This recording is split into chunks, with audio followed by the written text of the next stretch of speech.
Alors que le gouvernement du Québec se prépare à renforcer sa loi sur la laïcité et a demandé avant, il avait nommé, je crois, une commission pour pouvoir rendre un rapport d'ici le mois d'août prochain. Le conseil municipal de Sherbrooke semble aller plus vite que la musique et a commencé déjà par interdire aux communautés religieuses, mais en réalité la communauté qui est la plus ciblée, c'est celle musulmane, d'interdire à ces communautés-là de faire toute activité dans le centre des foires de Sherbrooke. Or, la communauté musulmane loue cet endroit depuis des années pour y célébrer les deux fêtes, les plus importantes fêtes de l'islam, à savoir la fête du mois de Ramadan et 3 mois plus tard, la fête commémorant le sacrifice d'Abraham, que les gens appellent la fête du mouton. Donc, depuis pratiquement des années, sans aucun incident, la communauté plutôt musulmane de Sherbrooke loue, on ne lui donne pas là, on ne lui donne pas cet endroit-là, mais le loue. Et c'est un endroit fermé, cloisonné, qui normalement, lorsque les gens sont à l'intérieur, entre guillemets, il n'est plus public parce que seule la communauté qui l'a loué qui le fréquente en ce moment-là. Donc, en principe, même s'il est devenu un bâtiment municipal, reste quand même qu'il n'y a que les murs qui sont concernés par ce qui s'y passe, c'est-à-dire des activités festives, surtout pour les enfants. Il y a une petite partie au début de prière qui dure environ 15 minutes, mais par la suite c'est la fête et c'est la fête pour les enfants, comme ce qui se passe pour la fête de Noël ou la fête de Pâques ou le Diwali pour les hindous ou la fête du Tet pour les Vietnamiens ou la fête du Nouvel Année chinois, etc., etc. Donc il n'y a aucun prêche en ce moment-là, c'est juste une prière pour remercier Allah des biens dont il comble les croyants et pour permettre aux enfants d'inviter leurs amis qui sont d'autres confessions ou qui sont laïcs, pour pouvoir partager ensemble ces moments de paix. Alors, le conseil municipal en a décidé autrement. Il a interdit jusqu'à nouvel ordre, c'est-à-dire il est allé plus vite que la musique, plus vite en tout cas que la décision du gouvernement de Québec d'étendre la loi sur la laïcité aux bâtiments municipaux. Alors, ça inquiète la communauté musulmane. Et pourquoi ça inquiète la communauté musulmane? Parce que, comme on l'a dit, ce centre des foires, c'est un lieu qui permet pratiquement à 4000 environ fidèles de prier et de fêter ensemble, dans un endroit sécuritaire, loin de tous les quartiers habités et avec un grand stationnement et facile aussi à sécuriser. Donc, après cette interdiction, qu'est-ce qui arrive? Et d'ailleurs, avant même l'interdiction de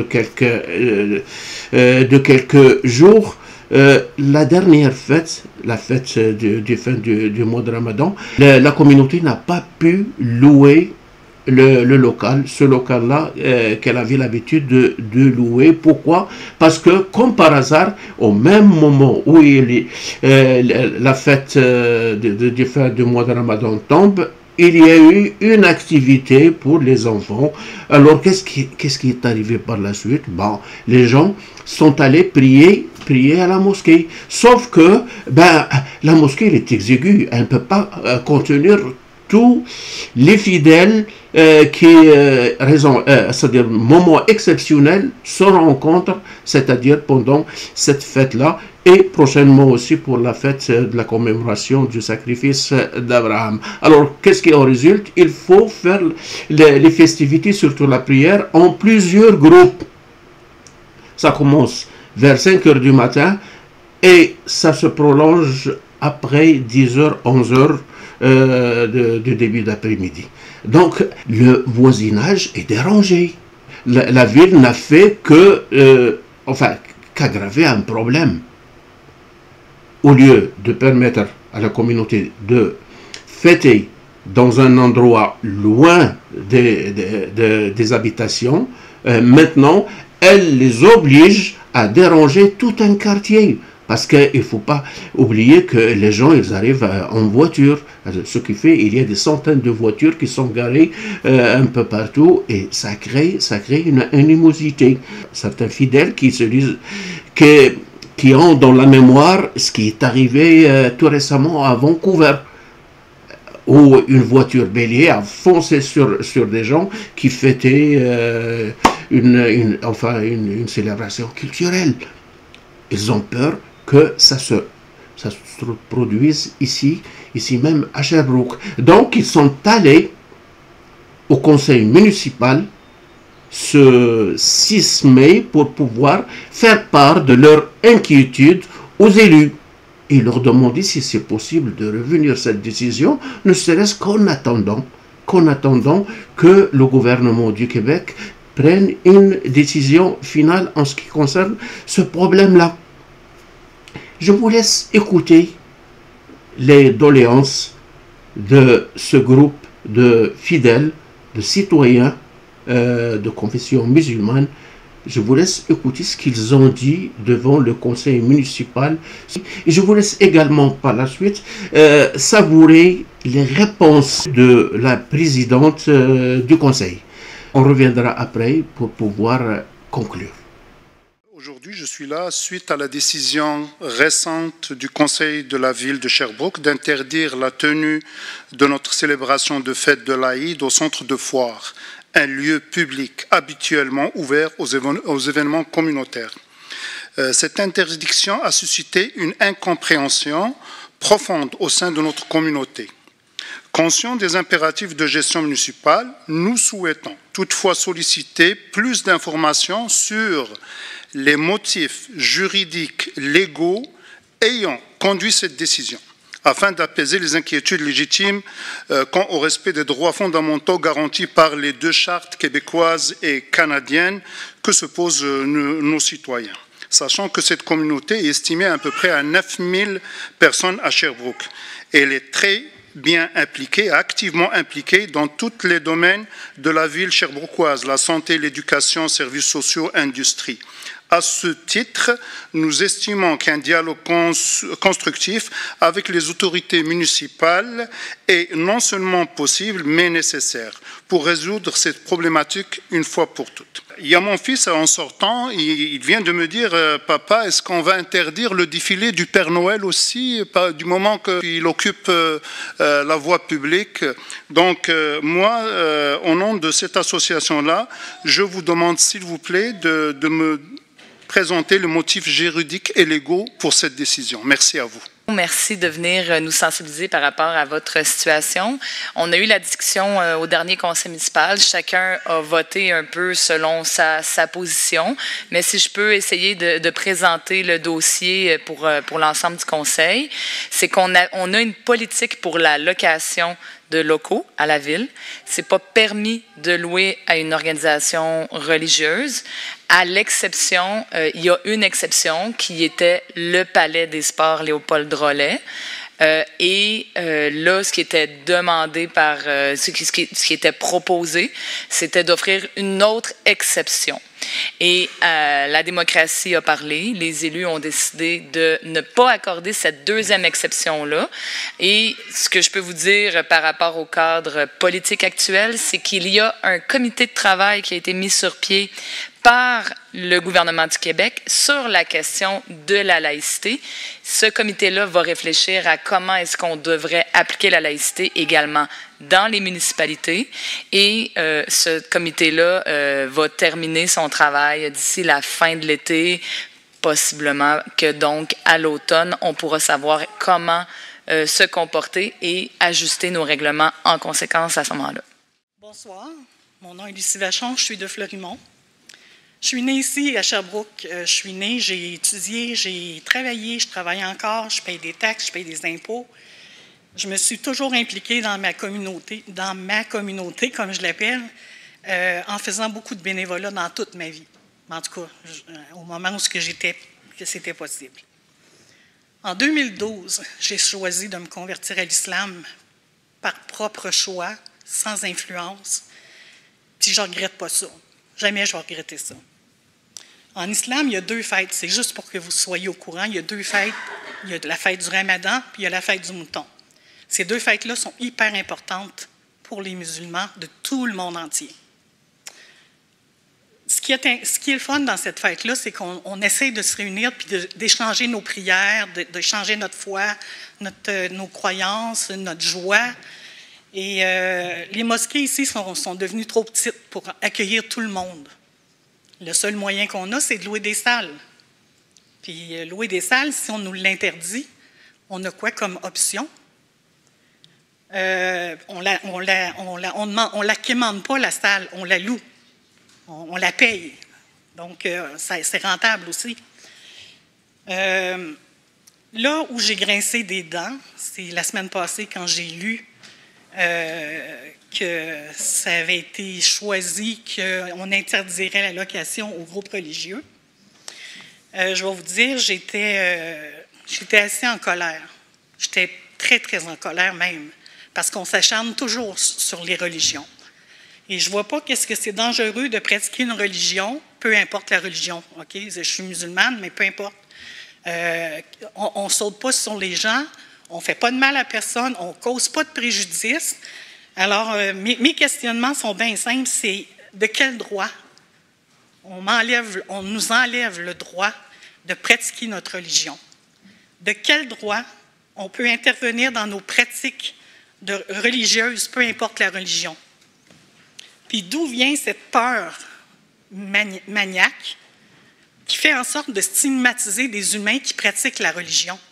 Donc, comme ça a été expliqué, là, on n'était pas tous en accord, mais il y a eu un vote majoritaire pour retirer le droit de louer la salle au centre de foire.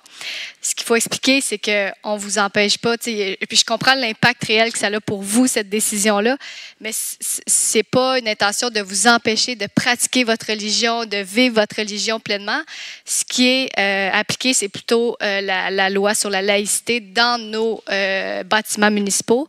Bonsoir Madame la Présidente et les membres de conseil. Je m'appelle Inji Hassan, je suis ingénieure mécatronique et ça fait 8 ans que j'ai déménagé à Sherbrooke. Donc je me considère comme une Sherbrookeoise très fière. Je suis ici aujourd'hui pour vous poser quelques questions par rapport à l'interdiction des rassemblements religieux au centre de foi. J'aimerais clarifier que ça ne me coûte rien d'aller prier ou célébrer à la mosquée avec mes enfants. Mais quand on paye, par exemple, pour faire notre rassemblement au centre de foire, on le fait pas seulement à cause qu'on est nombreux, mais c'est aussi par respect pour nos voisinages. Car imaginez-vous qu'à chaque fois qu'on a un rassemblement ou un festival pour les enfants, qu'il y a des milliers de voitures qui remplissent le voisinage et même le quartier de la mosquée à partir de 5h30 le matin jusqu'à 10h30. Si on est seulement 4 groupes, si on est plus, ça peut durer jusqu'à midi. Et s'il y a un festival pour les enfants, ça peut durer jusqu'à 20h le soir. Donc, quel est le message qu'on envoie à nos voisins? Donc, j'aimerais que vous nous trouver une solution, une alternative pour faire nos rassemblements ou célébrations afin d'éviter 3 problèmes. 1, de ne pas perturber au voisinage de la mosquée. 2, de ne pas nuire à notre image tant que Québécois musulmans devant nos amis, devant nos collègues. Quand ils voient une telle chose dans les médias, ils voient les gens se plaindre. Ça impacte nos images et on aimerait montrer que malgré nos différences, on se respecte car on partage les mêmes valeurs tant que Québécois et tant que musulmans, bien entendu. Troisièmement, pour éviter que nos enfants qui sont nés ici, des côtés de genre de commentaires, je m'excuse, comme « dégagez-vous, retournez chez vous » ou « vous n'êtes pas bienvenus ici ». Deuxième question, est-ce que vous allez aussi interdire le festival des enfants? Le festival, on a 2 choses. La prière, ça c'est comme la prière, ça c'est le pratique religieux. Et le festival, la dernière fois, la CIE a amené des jeux gonflables, etc. pour que les enfants fêtent ensemble et célèbrent ensemble. Merci. Merci. Je pense qu'on pourra regarder s'il y a une façon de vous accompagner pour effectivement trouver une alternative qui respecte nos règlements. C'est sûr que ça veut dire que ça serait dans un endroit privé, là, qui ne serait pas à la ville. Puis sinon, pour votre question par rapport à une fête pour les enfants, qui n'est pas du tout liée avec une activité religieuse, relié et pas relié. C'est comme Noël, prière, mais c'est comme la fête commerciale. Ouais, c'est ça, j'allais dire. Là, ça serait peut-être à évaluer pour être sûr qu'on continue de respecter nos règlements. Mais s'il y a une partie qui n'est pas religieuse, peut-être qu'il y aurait quelque chose. Mais là, je suis pas juriste. Là. C'est pas moi qui va analyser ce bout-là, mais on va demander de regarder. Bonsoir tout le monde. Je m'appelle Latifa El-Mouadel, je travaille dans le service alimentaire au CIUS de Sherbrooke. Je suis un citoyen canadien récemment installé à Sherbrooke, de 3 ans. Ce qui m'a attiré ici, c'est l'harmonie et le vivre ensemble qui semble caractériser cette ville. Peu importe que vous parliez français ou anglais, vous êtes accueillis avec le même respect, ce qui témoigne de l'ouverture de cette communauté. C'est donc avec beaucoup de surprise que j'ai appris que votre honorable comité a décidé d'interdire jusqu'à nouvel ordre les rassemblements religieux au centre de foire de Sherbrooke. Je ne connais pas les motifs exacts de cette décision, bien que certains propos entendus à la radio évoquant la laïcité. Je souhaite ici intervenir, non pas sur le plan religieux ou idéologique, mais sur le plan de la sécurité.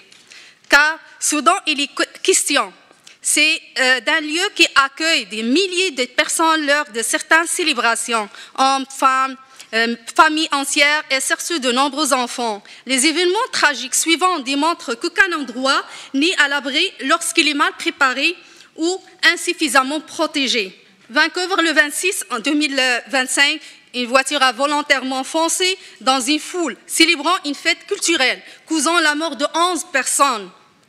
Et London, Ontario, le 6 juin 2021, une famille musulmane a été fauchée par un camion à la sortie d'une mosquée après une célébration religieuse, tuant 4 de ses membres. Toronto, le 23 avril 2018, un homme a percuté des piétons sur Yonge Street avec une camionnette tuant 10 personnes. Sans oublier à Sherbrooke, le 20 août 2016, des tracts islamophobes ont été distribués dans le stationnement du carrefour de l'Istrie, visant directement la communauté musulmane et la mosquée Ar-Rahman. Cet acte odieux emprunte d'intimidation et de haine n'a à ce jour pas connu de suite publique. A-t-il été classé faute de preuves ou par manque d'intérêt? Ce silence est lui-même source d'inquiétude. Ces événements combinés à une montée générale de tensions dans l'espace public appellent à une réponse réfléchie et responsable. L'interdiction généralisée des rassemblements religieux au centre de foire, sans dialogue ni alternative sécuritaire viable, envoie un message d'exclusion. Involontaire peut-être, mais lourd de conséquences. Je vous prie donc de reconsidérer votre décision et d'instaurer un moratoire temporaire. En attendant les recommandations complètes du Comité d'études de Québec, un tel moratoire permettrait d'évaluer objectivement les risques et les moyens de les prévenir. Il est bien plus simple d'assurer la sécurité d'un grand rassemblement dans un lieu vaste, fermé, bien situé et contrôlable comme le centre de foire que dans les espaces moins adoptés. Je vous remercie pour votre attention et votre engagement envers la sécurité de tous les citoyens sans distinction. Merci beaucoup. Bonsoir. Merci. En fait, c'était un peu ça l'objet de la décision la dernière fois, c'était de dire est-ce qu'on peut attendre, permettre l'exception au centre de foire en attendant la décision du comité. Puis c'est ça qui a été rejeté par une majorité de personnes ici autour de la table. Donc, c'était ça la décision qui était proposée. Bonsoir, je me présente. Mon nom c'est Najib Cherkouk. Je suis un citoyen à Sherbrooke. De métier, je suis consultant à mon compte depuis 2018. Donc, je contribue aux taxes et tout. Donc, je me présente devant vous aujourd'hui profondément attristé et préoccupé par la décision que vous avez prise mardi dernier d'interdire toute activité à caractère religieux au centre de foire. En tant que citoyen de Sherbrooke, en tant que père de famille et en tant que membre de la communauté musulmane de l'Estrie, cette décision a un impact direct et significatif sur notre vie, sur de nombreux autres. Je suis ici aujourd'hui juste pour solliciter une clarté essentielle quant aux motivations qui sous-tendent cette interdiction. C'est de comprendre pourquoi.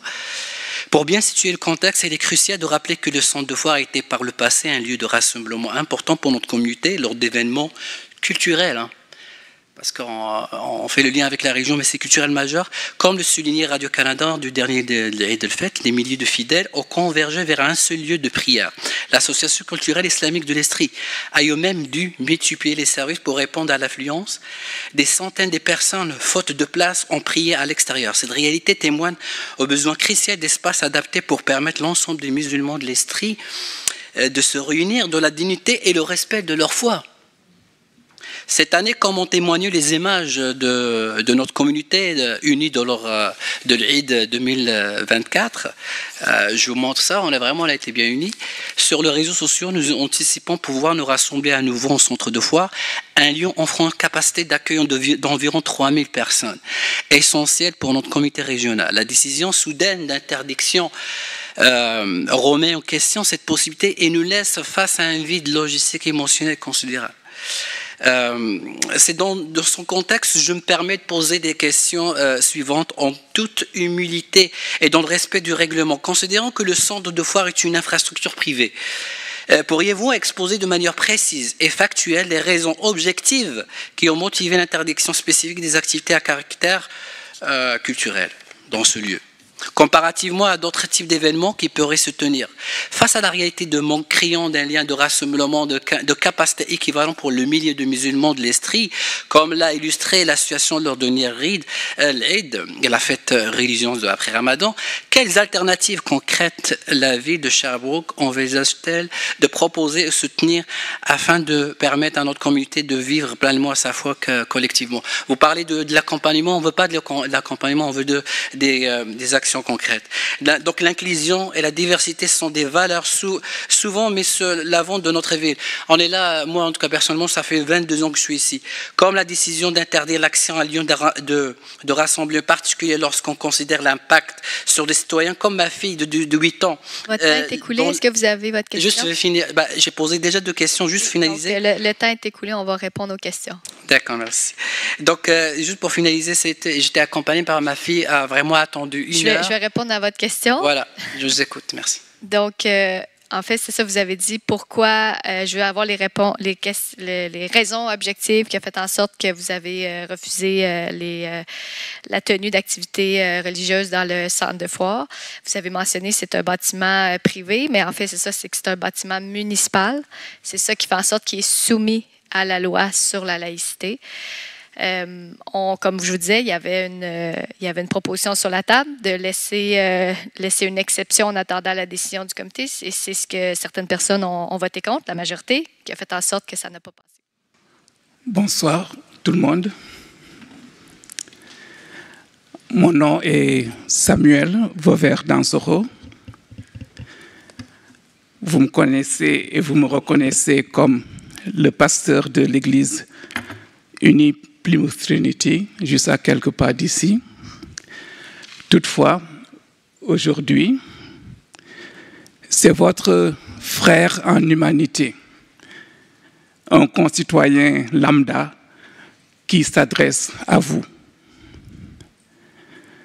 Je dois reconnaître, comme plusieurs personnes, que je ne reconnais pas mon cher Brooke dans la décision qui a été prise d'interdire la tenue de l'Aïd dans les locaux de la foire.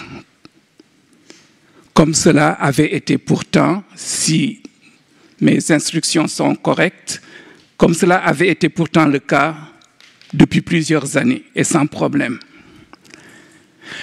Quand je parle de ce cher Brooke, je deviens ému car je parle de cette communauté interculturelle où la convivialité et le bon vivre ensemble sont vraiment à l'ordre du jour. Une ville ou une sorte d'oasis dans un monde de plus en plus intolérant. Une ville où l'espace public est chaleureusement ouvert à tout le monde, sans exclusive. Ça, c'est mon Sherbrooke. Une ville où la discrimination est bannie, d'où qu'elle vienne. Alors, je me pose la question, qu'est-ce qui a changé? Et comme vous êtes nos élus, démocratiquement choisis, pour tenir vos délibérations et prendre vos décisions en notre nom et dans l'intérêt du bien commun, je voudrais vous poser une ou peut-être deux questions, mais toutes simples. Une fois de plus, en tant que votre concitoyen et votre frère en humanité, les participants et les organisateurs de l'Aïd à la foire ont-ils commis des manquements assez graves pour que dans votre majorité, et je respecte cela, vous leur refusiez l'accès à un endroit qu'ils ont utilisé plus d'une fois, alors que la loi, dans le moment présent, est peut-être grise, mais vous permet de prendre la décision dans le sens contraire. Qu'est-ce qui a changé? Parce que dans mon entendement, pensant à ce Sherbrooke qui est le mien, seul un grave manquement de leur part peut, à mon avis, avec les informations dont je dispose, vous pousser à une décision aussi rigoureuse, alors que vous êtes connu pour promouvoir l'entente, l'harmonie et le respect mutuel. Alors, et je termine, pouvez-vous nous expliquer ce grave motif qui, seul, à mon avis, peut justifier votre décision? Votre temps est écoulé, je vais pouvoir donner une réponse. Premièrement, je veux, pour toutes les personnes là, qui viennent parler sur ce dossier-là, je tiens à vous dire que il n'y a pas de... Je suis désolée que ça aille... vous avez ce message-là qu'on ne souhaite pas vous accepter parce que c'est pas...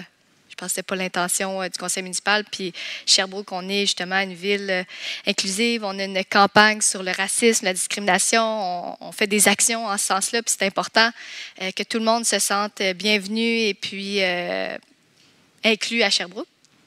Le changement qui est arrivé pour le centre de foire, c'est qu'avant, c'était géré par un autre entrepreneur de Sherbrooke. En tout cas, c'était comme séparé de la ville.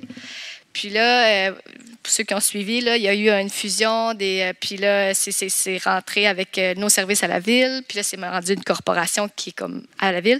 Et c'est ça le changement qui a fait en sorte que c'est devenu un bâtiment municipal. C'est pas parce que vous avez fait des manquements ou que vous avez fait quelque chose de mal, c'est parce que le bâtiment a été rapatrié puis est devenu à la ville, donc là, soumis à nos règlements municipaux sur la laïcité. Bonsoir Madame la mairesse, bonsoir Madame la présidente du conseil municipal et mesdames et messieurs les conseillers municipaux. J'ai préparé un petit mot, mais sincèrement avec ce que j'ai entendu, je vais peut-être, parce que je sens qu'on est pas mal touché. Les arguments que j'ai lus et que j'ai entendus dans les médias, c'est que c'est la loi sur la laïcité. J'ai consulté des personnes et j'ai été voir la loi sur la laïcité. Et la loi sur la laïcité n'impose pas à une municipalité d'interdire des lieux pour des rassemblements religieux, premièrement. là, je regarde la loi sur la neutralité religieuse. Alors, je m'informe, je vais voir cette loi de la neutralité religieuse, puis je cherche où est-ce qu'elle est la définition de la neutralité religieuse. Et la neutralité religieuse indique comme quoi qu'une institution publique ne doit pas ni faire valoir une religion, ni la discriminer. Et n'impose pas du tout à une institution d'interdire la location de locaux. Quand j'ai entendu les messages un peu à la radio, à la télévision, c'est dit aussi qu'il y a un règlement municipal. J'ai cherché à obtenir le règlement municipal. Je trouve une politique d'accessibilité aux lieux publics. Et cette politique, je réussis finalement à l'obtenir. Elle s'applique sur une liste qui est en annexe, qui sont à peu près 100 et quelques lieux municipaux. Et cette liste ne comprend pas le centre de foire, premièrement. Deuxièmement, cette politique, elle est basée sur le principe de neutralité religieuse, et je regarde encore le principe de neutralité religieuse impose aux institutions publiques d'être neutres là-dedans, et donc de ne pas ni faire valoir, ni empêcher ou discriminer ou interdire pour des motifs religieux. Par contre, une chose dont je suis très fier, et vous me connaissez bien, pour Action interculturelle, on est toujours à intervenir pour que notre société soit une société inclusive, juste, prospère, qui fait valoir cette richesse de la diversité culturelle qu'il y a ici. Et dans la politique de la ville, qui est adoptée et qui n'est pas très longtemps, qu'est-ce qu'on dit? Cela se fera indépendamment de toute l'application de la politique, indépendamment de l'origine ethnique de ces personnes, de leur religion, de leur nationalité, de leur statut ou de leur séjour. Et c'est une politique inclusive. Alors pour moi, qu'est-ce que je vois là-dedans, malheureusement? Là, vous avez parlé aussi qu'il y a un comité de travail. Ce comité de travail, il est formé par le gouvernement, avec 2 personnes dans ce comité qui ont la responsabilité juste de recommander au gouvernement des façons de faire valoir encore plus la laïcité. On les connaît, les personnes qui sont dans ce comité, et on connaît d'où c'est venu ça. Mais actuellement, il n'y a aucun rapport qui est déposé et aucune proposition qui est déposée. Donc il y a un flou là-dedans incroyable, mais ce flou-là a un impact important sur des milliers de personnes. Parce que oui, Action interculturelle qui est aussi art religieuse, depuis 35 ans, depuis les premiers règlements, elle est religieuse, mais elle contribue toujours pour soutenir les communautés à ce qu'il y ait des communications interculturelles, une compréhension pour un bien vivre ensemble. Alors là, il y a un flou et qui s'apparente à un biais inconscient qui amène cette décision. Il n'y a pas de base pour cette décision. Est-ce que vous avez une question?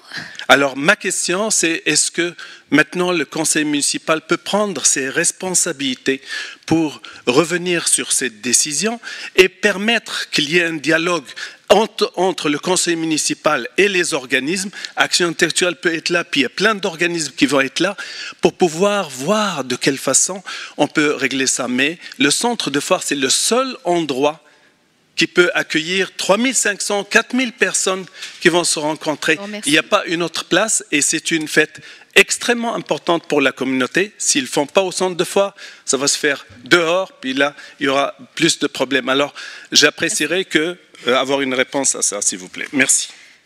Bien, c'est sûr qu'il va y avoir un suivi qui va être fait. Puis toutes les questions qui sont posées sont aussi traitées en comité exécutif par la suite. Donc, c'est sûr on va se pencher sur tous ces arguments-là qui ont été apportés ce soir. Je tiens à vous... parce que là, vous avez fait mention là, que la loi n'incluait pas, puis que c'était pas ça la loi. Moi, ce que je peux vous dire, c'est qu'on a toujours... challenger les équipes en comité exécutif pour dire pourquoi on ne peut pas, qu'est-ce qui fait en sorte qu'on ne peut pas, puis ils nous ont toujours ramené à cette loi-là. Là, après ça, comme je dis, moi, je ne suis pas juriste, moi, ce n'est pas moi qui est une experte de la loi, mais on l'a beaucoup questionné, puis ça a toujours été très clair qu'on ne pouvait pas. Dans notre jargon, c'est un biais inconscient, et il faut faire attention aux biais inconscients qui vont avoir un impact sur des milliers de personnes. Merci beaucoup. C'est bon. Je m'appelle Amine Menadi, je suis entrepreneur. Je suis Sherbrookeois depuis presque 10 ans et j'étais en transit à Sherbrooke. Je ne devais pas rester ici. Mais aujourd'hui, j'ai entendu pas mal de choses.